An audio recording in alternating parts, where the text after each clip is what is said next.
Je vais vous dire tout ce que vous devez savoir sur le Beaujolais. Car non, le Beaujolais, ce n'est pas que le Beaujolais nouveau que l'on connaît tous, mais c'est aussi un vignoble très ancien de 23 000 hectares qui est situé au nord-est du Massif central, entre Mâcon et Lyon. Le vignoble est adossé au mont Beaujolais et il jouit d'un climat continental, donc avec des hivers plutôt froids et secs. D'ailleurs, le vent du nord a une forte influence sur l'état sanitaire des raisins. Il va permettre de vraiment les sécher et d'éviter que les maladies se développent dans les vignes. Le vignoble reçoit aussi l'influence du climat méditerranéen, avec quand même un fort ensoleillement l'été. Donc ça va vraiment permettre au gamay, qui est un cépage plutôt précoce, d'atteindre sa maturité. Vous l'avez compris, le cépage de prédilection du Beaujolais, c'est le gamay. C'est vraiment lui qui va apporter tout le fruité, la souplesse et la gourmandise de ses vins. Il adore les sols granitiques que l'on trouve dans cette région.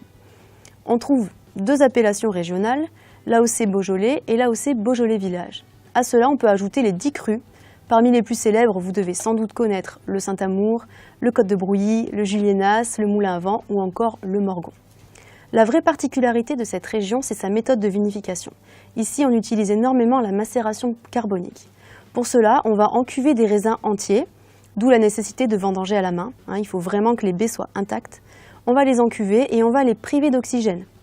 Cette absence d'oxygène, c'est elle qui va permettre d'activer une fermentation qu'on dit anaérobie, sans oxygène. Donc cette fermentation, elle va se former à l'intérieur même de la baie et c'est elle qui va permettre d'obtenir vraiment le profil typique des vins de la région, des vins fruités et gourmands.